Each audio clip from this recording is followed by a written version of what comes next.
Welcome back. In our last video, we graphed an inequality in two variables.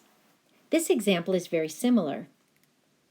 I want you to see the x and the 2y and the 6, but I want you to look closely at that inequality line. That inequality said that the pair of answers has to be smaller than 6. The sum of the two have to be smaller than 6, but they can also be equal to 6. So let's see how that slightly alters the problem that we do now. Step 1 is still to graph. Now, last time we solved for y to graph. This time, just to be different, why don't we use the method that pops out at me because I'm a math teacher, and that's the intercept method. To find the intercepts, we substitute 0 in for one of the variables, and that's really easy to figure out. When we substitute 0 into x, it's easy to see that y has to be 3. When we substitute 0 into y, we see that x has to be 6. By graphing these 2 points, 0, 3, that happens to be the same y-intercept as the slope-intercept form, and 6, 0, we get the exact same line.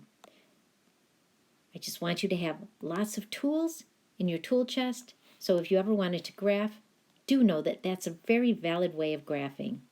Now the next thing, we were going to draw a boundary.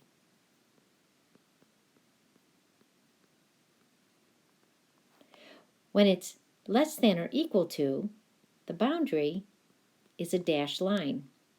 But now it's less than or equal to, that means not only can we go as close to the boundary as possible, we can actually include the boundary, so we draw a solid line.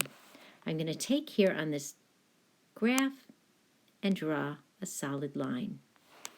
Just like before, we try to make a ordered pair that we know will satisfy it. We can pick any point that we want.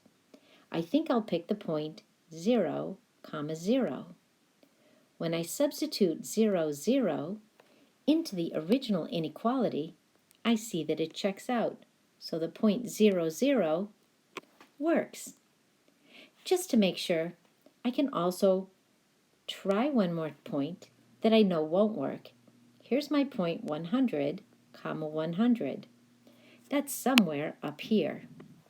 100, 100, when I substitute that into the original inequality, oh my goodness, it is definitely not less than 6. That point doesn't work. So step 1, I divided the graph into 2 halves. Step 2, I drew a boundary. And step 3, by testing a point, I see which side of the graph I want to keep and which side of the graph I want to throw away. So as I shade that side in, I know that it goes on and on and on forever.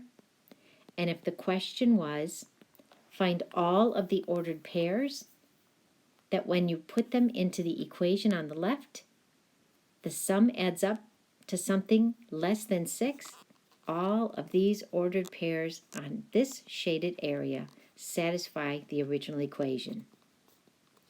If you understand that, go try some skill practices, and maybe you don't even need to watch video 3 to do 2 equations in 2 variables. If you'd like to see 2 equations in 2 variables, then watch the next video.